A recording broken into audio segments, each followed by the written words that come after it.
Welcome to the Loyal Locals podcast. I'm your host, Andrew Dyer, back for another week, another disappointing weekend after one or two that seem to go pretty good. Um, so, to help us get through this, I want to bring on producer John Cross. John, how are you doing? I'm doing well.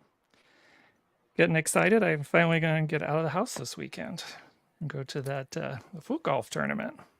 Oh, you're going. So, you know what? We can talk about foot golf before we talk about the game. I think it's a little more. Maybe we can avoid the uncomfortable topics of what we saw on Saturday.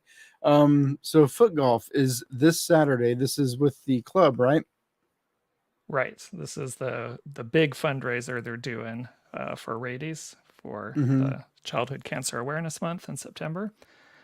And I think, well, at least when I looked earlier today, I don't know where it is right now, but when I looked earlier today, I think there was space for three more teams. But that's it. It's just about full. So if you haven't got your team together and signed up, you better do it as soon as possible before it fills up. Foot golf. But they This is one of started, those big weed sports, right? Like frisbee golf and like foot golf. These are things that people, maybe of a certain lifestyle participate in. Am I on the right track here? you are on the right track. It is played on the golf course. It'll be down in Mission Bay, and they down there they do uh, the frisbee golf, disc golf, and they do foot golf as well on that golf course. So we have it reserved in the morning to do or at least San Diego Loyal, I should say, has it reserved to do their foot golf tournament. And I am not participating. I can't quite do that kind of stuff yet, but I will be propping up a chair somewhere at one of the holes, and Okay. So this is I'll be like they I'll have be like official a, greeter. it's like a golf green with a big ass hole, right? And you got to It's kick a like soccer someone ball sunk into a it. trash can into the ground. Yeah, it's a big Okay. hole. And the goal is to kick a soccer ball into this big hole. Yeah, you tee off just like you do for golf, and then Can you you know get a you running you start, or are there rules about you have to stand still and then no rotate your hips and like swing your foot through like golf? no you can get a running start. I don't know if they're going to do anything on certain holes like they do at some tournaments to do longest drive or any of those things, but we'll see what they have set up. But yeah, you can get a running start Are these and like and specialty soccer balls? Are they like overinflated? Are they bouncy? Are they like futsal balls where they're denser or it's just well, when I've done it, most people have brought their own soccer balls. So okay. you just like people bring their own discs to do disc golf. Right, and their own weed to do disc golf. Everybody I've known into disc golf, that was like half of the hobby. You know what I mean? Okay, that Actually, sounds I don't. okay, but like it does sound like so there's room for more teams. I don't even think it's that expensive to participate in, right? I think it's $500 for a team of five and 125 if you do it individually, and then they'll group individuals together into a team. Now, are some of the players going to be involved in this, or is this just? That's a good question. I haven't heard. I don't know. Maybe somebody in the comments can help us out with that. But Oh, they're on I the wouldn't road, be aren't they? surprised if there are some players out there as well. Actually, no. What am I saying? They're away Are in they on the Louisville. road? They're not going to have any players there. Louisville. Okay. I Well, forgot it's not a bye week for us. yeah. Okay. But maybe some who aren't traveling with the team. So if you are, don't have anything to do on Saturday morning, that sounds like a pretty fun way to hang out and you know, play foot golf with everybody. Yeah, and like I said they're allowing spectators, so if you want to come out and just check it out for a little bit, you can. I think they're teeing off between 8 and 9:30, I think are the times. So early. It's an early start. Well, just like golf, right? You got to get there early to get the good tee time with everybody clamoring for those good kickoff times. Well, I guess we can't. beat around the bush anymore. We got to talk about this game in Charleston.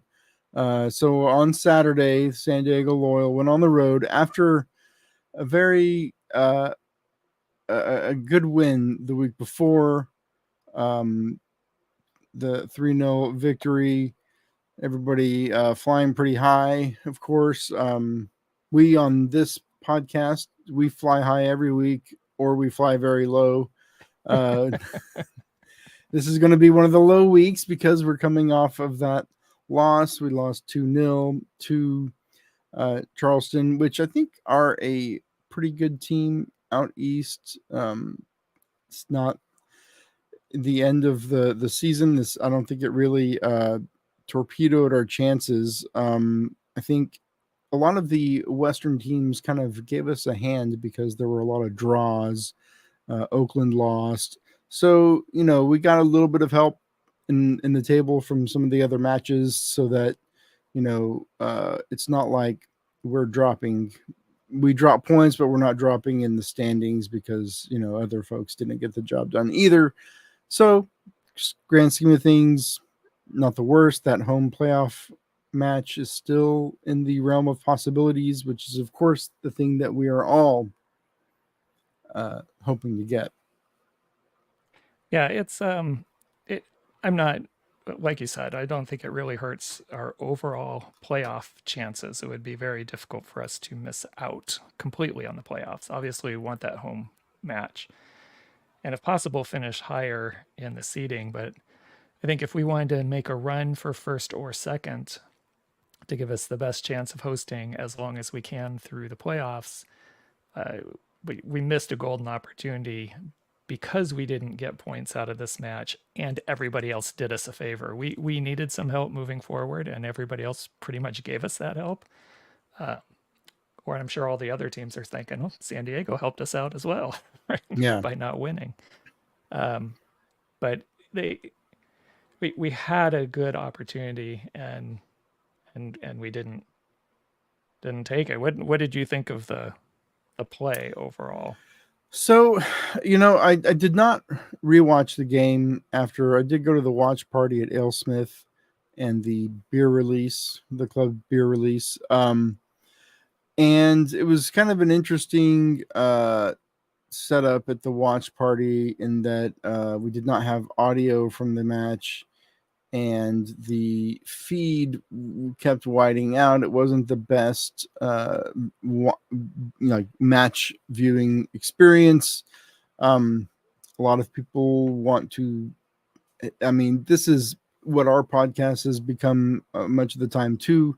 A lot of people want to talk about MLS and everybody knows that Loyal is folding at the end of the season. So these conversations about MLS are just, it's kind of what people want to talk about. So I was caught up in a lot of conversation and didn't actually end up watching the game minute by minute as maybe I normally would. But, to me, it's like the same old story, right? Like we have moments, we're good in attack, and then we have trouble finishing. We have trouble getting shots on goal.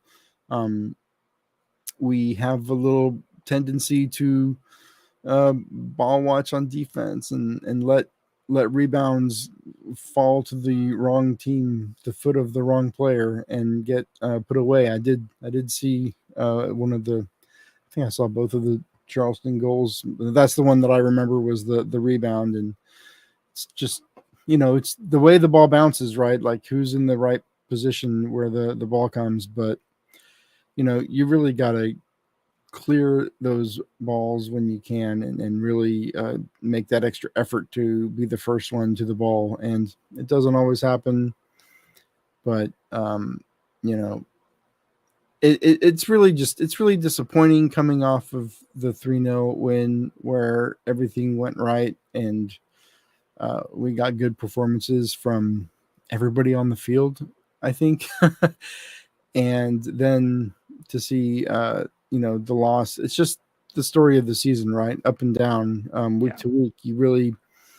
You cannot draw conclusions like this is a good team or this is a bad team because everything is so hot and cold week to week. So I don't know. I'm not too concerned about our chance to finish top four. I still think that's where we're going to end up is in the top four, and I think we will get that home playoff game until we're mathematically eliminated.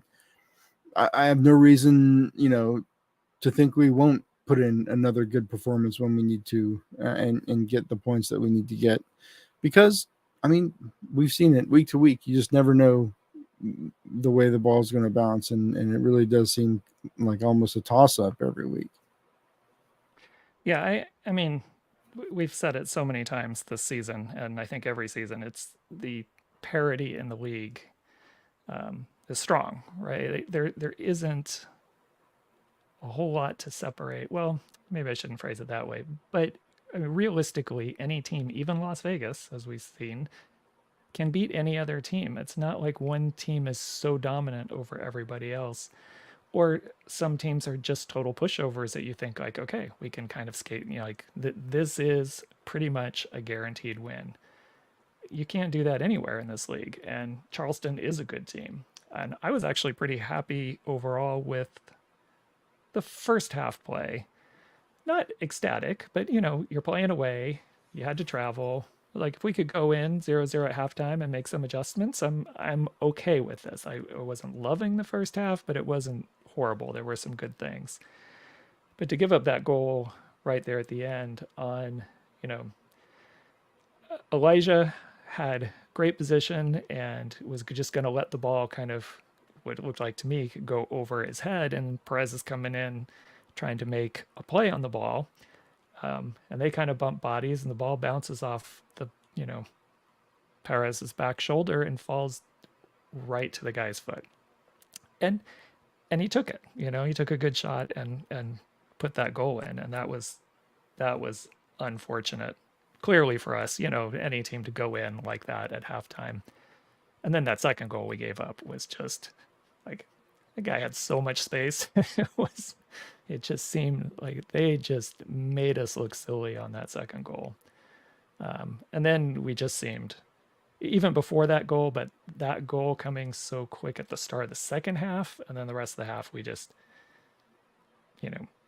just didn't have much to offer or show. It didn't look hopeful at all. I was like, if we could surprise them and get a point out of this somehow at the end, which we've done a couple times this season, I'd be happy. But that was I was not counting on it in that game. They did not inspire confidence in their plays. So as you said, I think overall doesn't hurt our chances terribly, and it was a good team that we played. But we are coming up against, after Louisville, a string of teams that really, on paper, we should be beating. Our toughest match, again, on paper, is Oakland. And they've had our number, right, for years. But we'll have to see how we do. We're still in good place to get a home field match for the playoffs. But we'll see. We're not going to get a home field match if we keep having games like that, though. Right.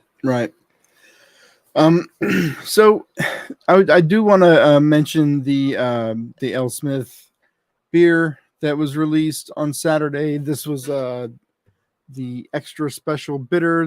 They called it a pub ale, but it's an ESB. I thought it was really good. Obviously, L. Smith is one of the better brewers in town, and the cans look great.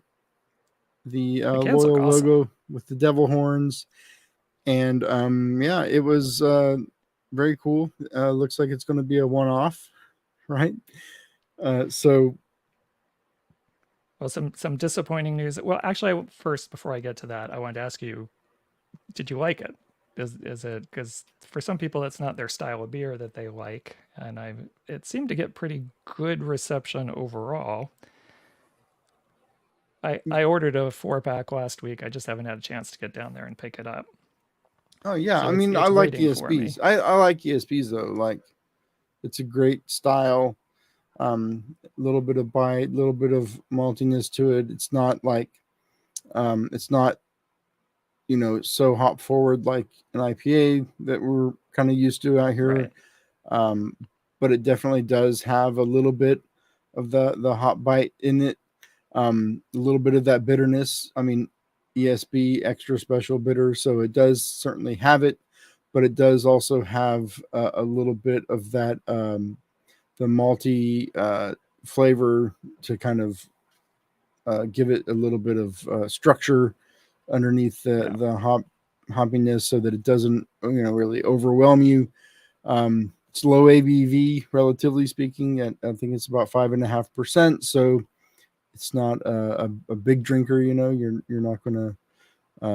It's not good. Like you can have one and you're gonna feel like totally, over full and just whatever. So yeah, it's really good, and I think that anybody who supports this team should probably get a 4-pack and just if you don't like Well, them, give them to me and John. But get got bad news about that. I saw on Discord that someone posted a screenshot that they tried to go order some more this evening and they were sold out. oh So I well, don't know if they still have them on tap if you want to go down there, but pre-ordering the 4-packs is not available anymore. wow. I haven't So had I don't know. this is probably one of the beers used to sell out a lot whenever things are really hyped. People would get hyped for certain releases. People would line up for beer releases a few years ago. People would go and like camp out in front of like Pure Project and at Modern Times, and you would wait in these long lines to get a beer. Sometimes you would have to have a raffle ticket. Sometimes they would do online sales on like brown paper tickets or something, and it's like getting a Comic-Con pass. You would have to like Right. be online just in time if you wanted to get like some of the Lost Abbey sours that were really had a lot of interest a few years ago, and it's not really that way anymore. So a beer selling out is kind of a rarity these days. So that's kind of good. That's good to hear. Yeah, I don't know if they made just that small of a batch or if that many people pre-ordered cans because I know I pre-ordered mine. I just haven't picked them up yet. But yeah, you can't order them online at least anymore. Well, hope your 4-pack didn't get backdoored. That. Yeah, I hope not either. I'll be very disappointed here. I may have to. I was just planning on picking it up this Saturday after I leave foot golf. So speaking of watch parties, Elsmith, it's a great brewery. Not my favorite watch party venue. It is pretty toasty in that little loft area, and they did not have the audio.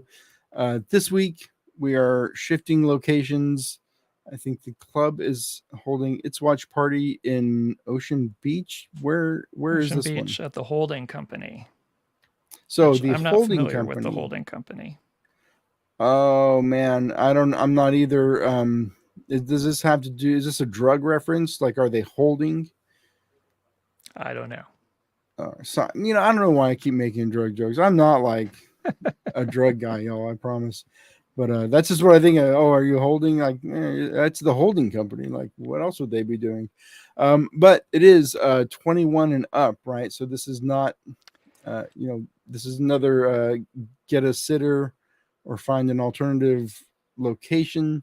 I think that we are not doing an official locals alternative watch party, but I think some folks were talking about going to Fair Play. Yeah, Fair Play is always a good place to go if you want. It's one of our go back or fallback ones, and if you're North County Coastal, Northern Pine is always an option. But there is one other option, especially with kids, or if you want to catch the watch party and a live soccer match at the same time. The Wave is doing their Latino Heritage Night this coming Saturday. They have a game that kicks off at 7, but they're doing their Fiesta Futbolera outside pregame, and part of that pregame is a watch party for the San Diego Royals. So if you want to go out and do the pregame over there at Snapdragon and do a watch party for the San Diego Royal and then go in and catch the Wave match afterwards, that could be another option for you to catch 2 games. Now, this is And the first I'm hearing of that. That's like, no kidding. That is really cool of them to do that. I mean, an opportunity for soccer fans to kind of do both, and then to like show the loyal match pregame. That's super cool. and I get on Discord and poke around because I know there's been different groups of people and things that you might be able to even snag some free tickets for that as well if you're in there on Discord. I know there's been some things floating around as they're trying to generate interest to get people there, but also for the watch party. So that is an alternative, right? And definitely kid friendly if you want to go do that as well, as opposed to the holding company, which is the club's, I think, official watch party is at the holding company. All right, so we got watch party covered. There is the I think we got to hit this away trip probably every show until the end is the Vegas away in October. Anything new on Vegas front? Other than it just keeps like the numbers keep going up of the people who are going. So What is the latest if you're not, number? I have no idea, but it would not surprise me if we get close to or maybe even over 100 people by the time. 100 was what I was hearing at Elsmith on Saturday. More than 100 traveling it for wouldn't Vegas. surprise me, and that would be fantastic. People who are going, I'm sure will have a great time. I know there's people talking about, it's already on the flights. People are sharing their flight information, and There was like a dozen of us a couple of years ago, and it was a lot of fun. I can't imagine having that many people especially on Fremont Street. I know that a lot of folks are staying right off of Fremont. Oh my God, be careful. Plan ahead, hydrate. But yeah, look in Discord. There's plenty of information. There's hotel information, stuff on Discord. I know there are attempts to get a bus. I don't know what status that is right now, but to take people from Fremont, downtown there to the stadium, because they're not playing at the baseball field, right? They're at a different place, which I can't remember the names right now.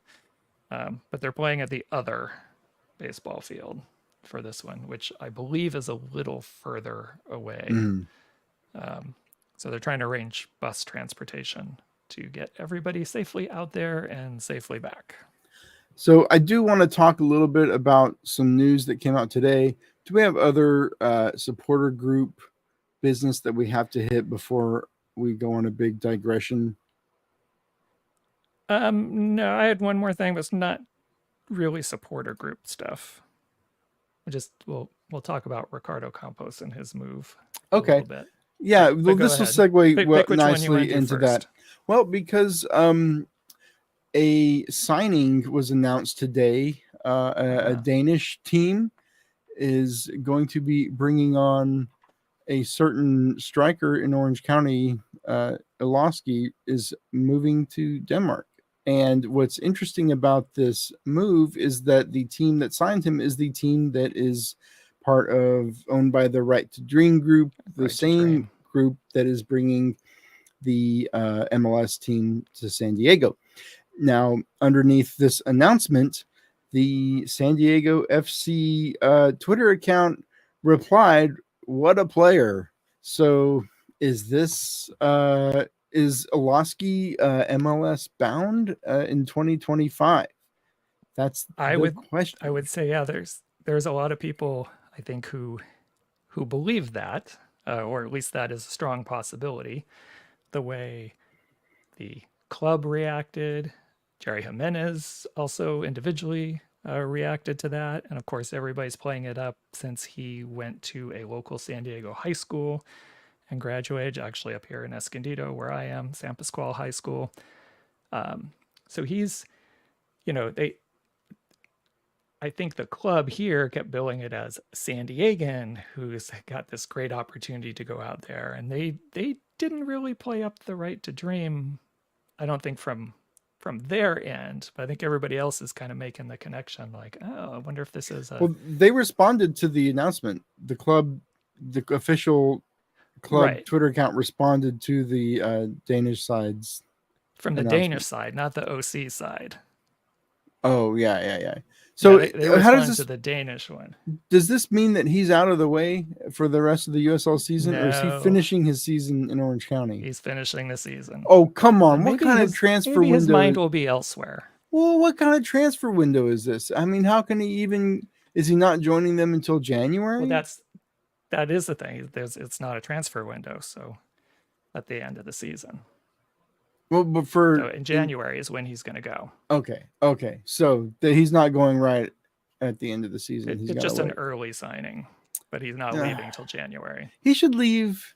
Oh well, I guess the transfer window's closed already. Oh, they should have done this 2 weeks ago. They should have. Yeah, and Orange County doesn't need him anymore anyway.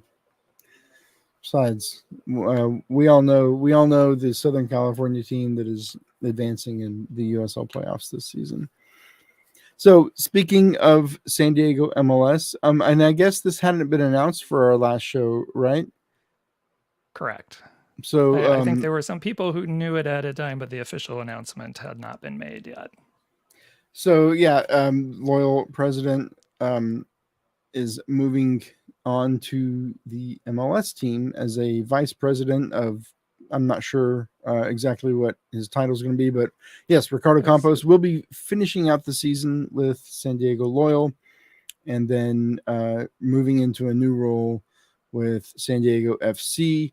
Not a very surprising move. I mean, no, it kind of makes a lot of sense, both from Ricardo's end and from the SDFC's side.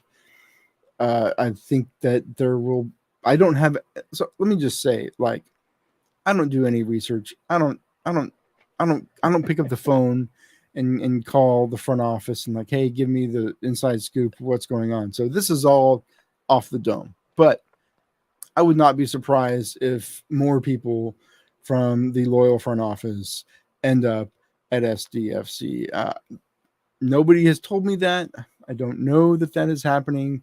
But if I worked in the front office of San Diego Loyal, I would definitely be tapping Jerry on the shoulder and maybe trying to find out who I needed to slip my resume to, because it only makes sense. There's only so many jobs in pro sports and pro soccer, and there are only so many pro soccer teams in San Diego, and there's going to be one fewer very soon. So unless you want to change careers or change cities, then this is the move, right? Well, yeah, I think personally for Ricardo, this is, I think, fantastic news. I know he loves being in San Diego. And, you know, it's your only choice, really, unless you're going to be with Wave, but they're pretty much set in their office. So I'm happy for him that he gets to keep doing what he likes to do, and he gets to stay in San Diego. And I think it's even bigger coup for SDFC. I mean, they could, of all the people they probably could have grabbed to pull over, at least maybe in terms of us for the locals and the loyal, because he's, I would say, from everybody I met, there is nothing but complete respect for Ricardo and what he's done the whole way. He's a genuine, just a great person, and he communicates very well, and I think people respect that as well if you're ever dealing with front office and supporters. So I think for security SDFC, in this Orange is a County, huge... he's very helpful. If you run afoul of security at the Great Park, he'll really come to bat for you. So I've heard. You know, that's from experience. I've just heard. That he's just super solid dude when it comes to that kind of thing. But seriously, he is a super solid dude, and it is the best person that SDFC could have pulled over. And I think that's, again, people know where I stand on this, and it doesn't change my feelings at all. But I think for a lot of people, this will help sway people's opinions that maybe they had stronger, harsher feelings towards FDFC, but with Ricardo going over there, that may help to mend some bridges for a lot of people.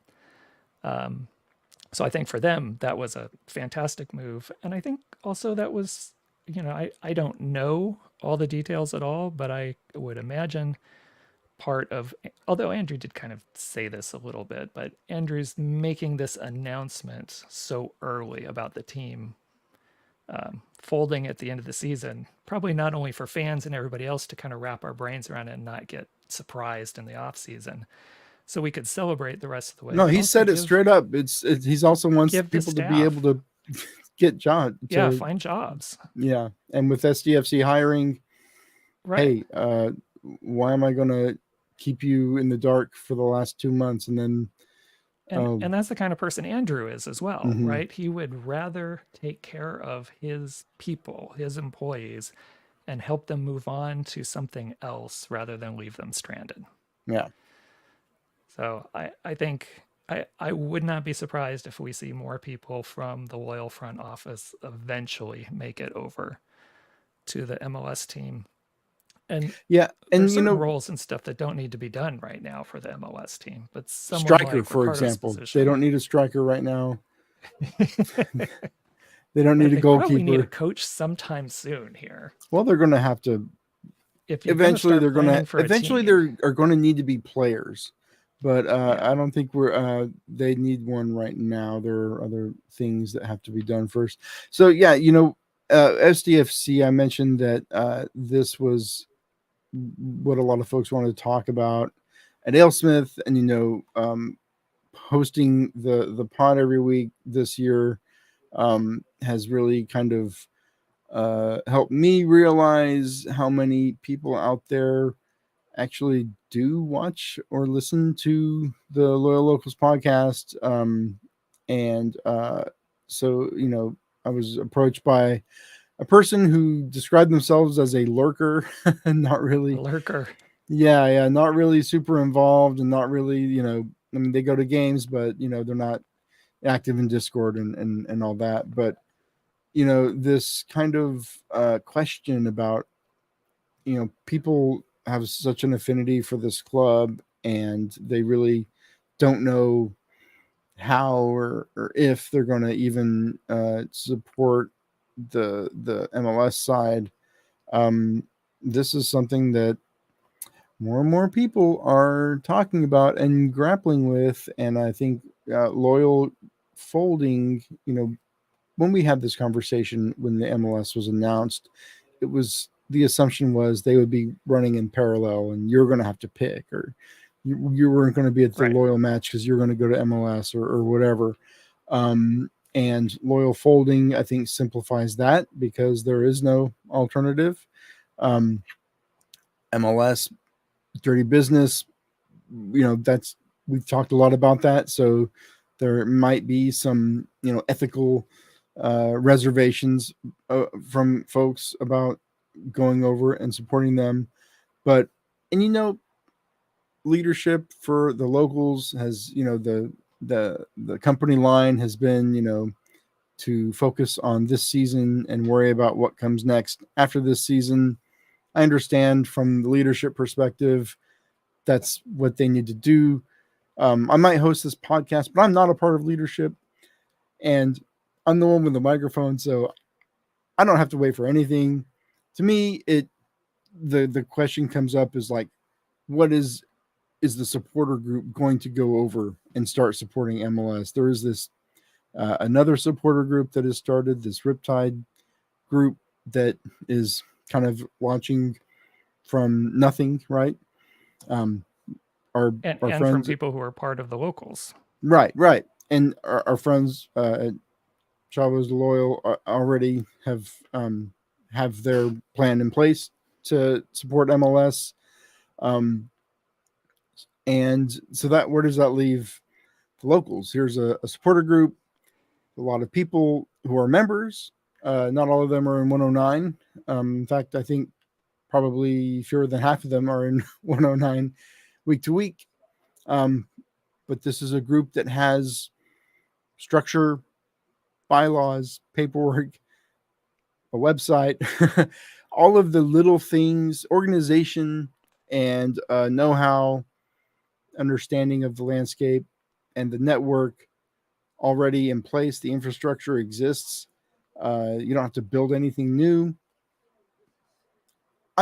These are the facts I'm laying out there. I'm not saying that one thing should happen or one thing shouldn't happen. I'm just saying, as a matter of fact, a lot of people put in a lot of work to make locals happen. And for that to just end after this season, like, I want to stay on Discord. I want to keep talking to all my friends. I want to, you know what I mean? Like, shoot, Yeah. we could even keep doing a podcast. I don't know. We don't got a team to talk about, but so like, it is the alternative that all of this just ends, or does it pivot to something else? Now, the actual conversation, an actionable conversation about that does need to wait till after the season Right.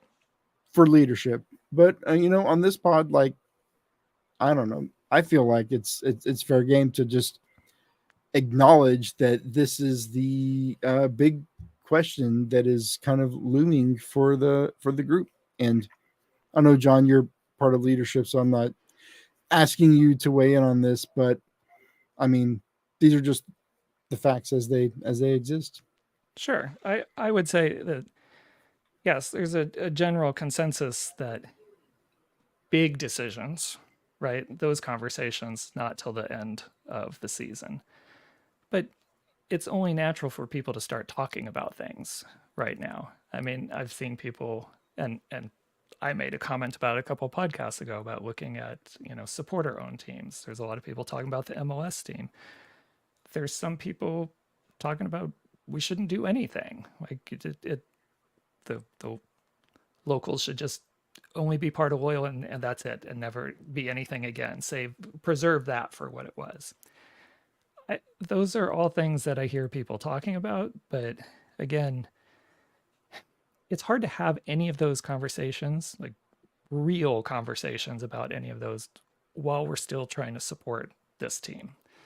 And I think and I'm sure somebody will correct me if I'm wrong, but I'm going to speak on behalf of leadership right now and say, really want to make sure we focus on putting as much of our energy into supporting this team the rest of the way through, and not get too distracted by some of the other things. Because I would hate to see any talk start whatever direction, of even any of those three things I mentioned, and then that starts to take precedence, and we stop caring about or supporting or attending what we have right now and what we've enjoyed for the last few years. So yes, big decisions can happen in the off season. Sure. But when you go to these watch parties and you hang out with everybody from the group, this is all anybody's talking about. I mean, yeah. I was really struck by how much this was a topic, at Elspeth. I mean, I guess, well, for one thing, the team was losing, and it wasn't it was kind of hard to watch the game with the feed problems, but I started, and this individual, I can't remember their name right now, that I've never talked to before. I mean, this was really like weighing on him, and it was really something that I guess he did, because he was not like a regular on Discord, or kind of, doesn't go to the pregame at Coronado and stuff. So maybe hasn't been part of a lot of the conversations behind the scenes. And this was something that he was kind of like grappling with, like, on his own. So I wanted to make sure that I brought it up on the podcast, that this is something that everybody is kind of weighing right now. And this is definitely the conversations that are being had. And like, if you feel conflicted, that's like totally normal, because everybody feels conflicted. Right. And those conversations, even though, as I said, trying to save the big conversations till the end of the season, they will naturally heat up a little bit more as we get closer and closer to the end of the season. And there was a bunch of talk, good and bad, about merits of a supporter-owned team when whatever that group, Save Loyal, started their thing, which I did finally get in touch with some people from that group, and we had a little conversation, but I haven't really heard or seen anything since, so I don't know what's going on with that. So that was part of conversation initially. Now we've had some MLS meetings, and there's supposed to be one next week when we have our podcast. There's another big supporter group meeting for the MLS team next Tuesday. And they're going to say I'm sure they're going to talk about whether to put the FC in the front or the FC in the back. But as these come up, then that kind of shifts the conversation more because that's what's in the forefront, right? And I think these are all good conversations to have. And we certainly, I don't want to give the impression that we're trying to stifle any conversations that people are having individually. Please have those conversations, share those discussions, have those with as many people as possible, because we do want to get a pulse of where the membership is in this as well. And those are some things. We have a Congress meeting tomorrow night. Yeah. I guess the point is don't expect like anything official until the season's over, but just know that this is like kind of what's being discussed. People are talking. And what the pulse is. And if you're a member of Locals and you have not made your feelings known to members of leadership, let's just give out the email. Let's give out the emails and phone numbers real quick of everybody that they should be reaching out to. Well, gosh, now I'm blanking out. This is a problem with my COVID brain maybe Jason can throw it in there. I know he's in there, but the admin. You can just jump in. I mean, admin at SD Locals. The supporter group is, people are available, people are around. And yeah, if you've got thoughts and opinions on this, you're welcome to obviously join us in the live chat, or let folks know how you're feeling, because it's coming obviously at the end of the year, and so just be aware, but don't expect anything official until after the season. Right. I'll pull up Jeff's comment here because I think there seems to be a lot of the same people that comment on a lot of things in Discord. But Jeff, I'm with you. I'm a big lurker on Discord. I occasionally respond to things, but more often than not, I am just reading. So if you look at the list of members over there in that side tray, I mean, there's hundreds of members, but there seem to be like 25 that are actively in conversations all the time. So I think there are a lot of people that are just kind of lurking more than actively participating all the time. All right. Do we have anything else we got to hit, John? I don't think so. I think those are the big things. Just a reminder that the kickoff, because it's early for the game, is at 4:30. You have the option of going to the holding company to go watch that, which is the Loyals official place down in OB. You could go to a place like Fair Play or Northern Pine, or if you're interested, as we mentioned before, go, check out the Wave match and do the pregame for their Latino Heritage Night and be there early. And they're doing a SD Loyal watch party. So just a quick reminder on those. All right. Well, thanks so much. You know where to find us on the Discord. Both of us are there, I think, with our real names, right? Yes. Can't be any easier. All right, y'all. Yeah. Until next week, we'll see y'all. All right. Bye. Bye.